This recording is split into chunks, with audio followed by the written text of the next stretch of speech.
Muy buenas tardes, mi nombre es Joandis Baba. El día de hoy, junto con mis compañeras de grupo Karen Neira y Paula Borque, hacemos este video con intención de evidenciar la práctica de ondas estacionarias del área de física ondulatoria.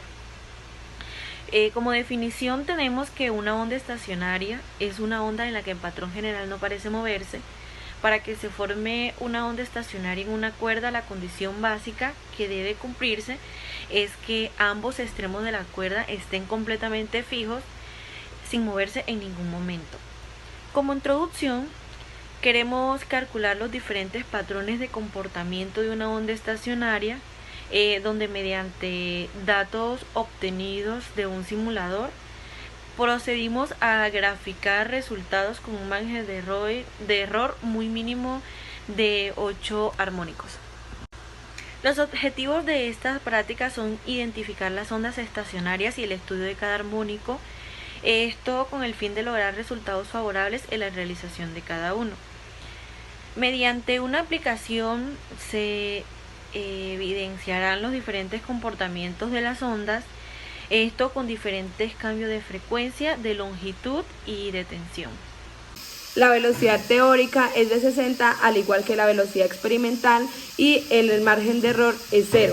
En el nodo de 7 encontramos que la tensión es de 14,12 y la velocidad teórica es de 68,60 y la experimental es de 68,57, el cual nos da un margen de error de 0,043. En el 6 podemos ver que nos da 19,2 la tensión. En 80 es la velocidad teórica y en 80 es la velocidad exponencial. El margen de error es 0.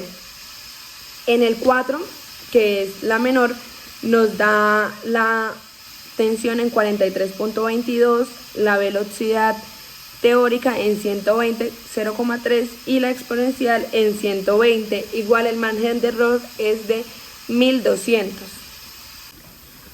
En el punto 8 ubicamos los datos de los nodos y la tensión y los comparamos. Entonces en la tabla del Excel quedó como título la tensión versus nodos, y el cual la ecuación fue Y igual a 691,43 por a la menos 2. En la gráfica nos representa una tendencia decreciente no lineal, mostrando que cuando aumenta los nodos la tensión disminuye. La ecuación muestra la relación entre la tensión Y1 sobre n a la 2. Para complementar el punto 10, lo que hicimos fue graficar, pues primero que todo, pues comparar la ecuación del punto 8 con la ecuación de la recta que ya teníamos, lo cual nos dio 3,0013 por 10 a la menos 3 kilogramos sobre metros, y el margen de error es de 0,043%. Entonces, pues se dice, o bueno, al duplicar esta línea en la cuerda, pues la frecuencia disminuye en un factor elevado a la 2. Es decir, que la frecuencia de la onda estacionaria sí es directamente proporcional al número, pues, de los segmentos que tengamos de dicha onda. Y en el simulador también, pues, quisimos formar con los resultados que ya nos había dado la tensión de 13,6 newton, la densidad de 3,03 por 10 a la menos 3 y la vibración de 67,28 Hz, lo cual nos da, pues, una onda armónica de 8 armónicos. Obtuvimos unos datos que queremos, pues, mostrarles en la práctica de laboratorio. Nuestra cuerda inicialmente, la longitud era de 5 metros por 5 metros 44 centímetros. La densidad de la cuerda era de 11,18 convertida en kilogramos, que es 0,0118. La frecuencia que manejamos fue 50 Hz y la longitud a la cual queríamos llegar es de 4 metros. Lo que queríamos calcular era la tensión de la cuerda. Comenzamos, pues, calculando el μ, que nos dio 2,169 por 10 a la menos 3 kilogramos sobre metros. Escogimos, después de muchas prácticas nos salieron vientres de 10, armónicos de 10, 13, 11, pero el que solamente escogimos fue de 8, que según el medidor de un lado al otro hicimos un solo vientre, lo cual calculamos que la velocidad de ese armónico era de 50 metros sobre segundo y la tensión era de 5,42,25 newtons.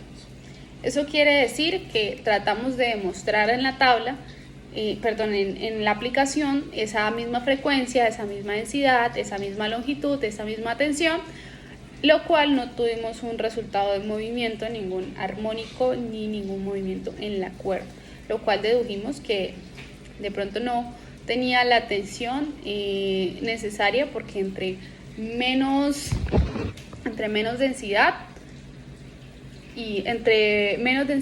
menos va a ser la tensión. Y la frecuencia de 3 nos dio 53,077, en la 4 nos dio 70,80, en la 5 nos dio 88,33, en la 6 106,0,8, en la 7 nos dio 123,70 Hz. Bueno, en el primer punto nos pedía que pusiéramos la densidad lineal, la tensión y la longitud de la cuerda en la aplicación que el profesor nos había dado, y luego escribiéramos esos resultados en la tabla. En el segundo encontramos que el profesor nos pide que pongamos la frecuencia más baja de la onda estacionaria, y la amplitud de la onda será máxima para la onda estacionaria. Entonces lo que hicimos fue poner la más baja fue de 3, y los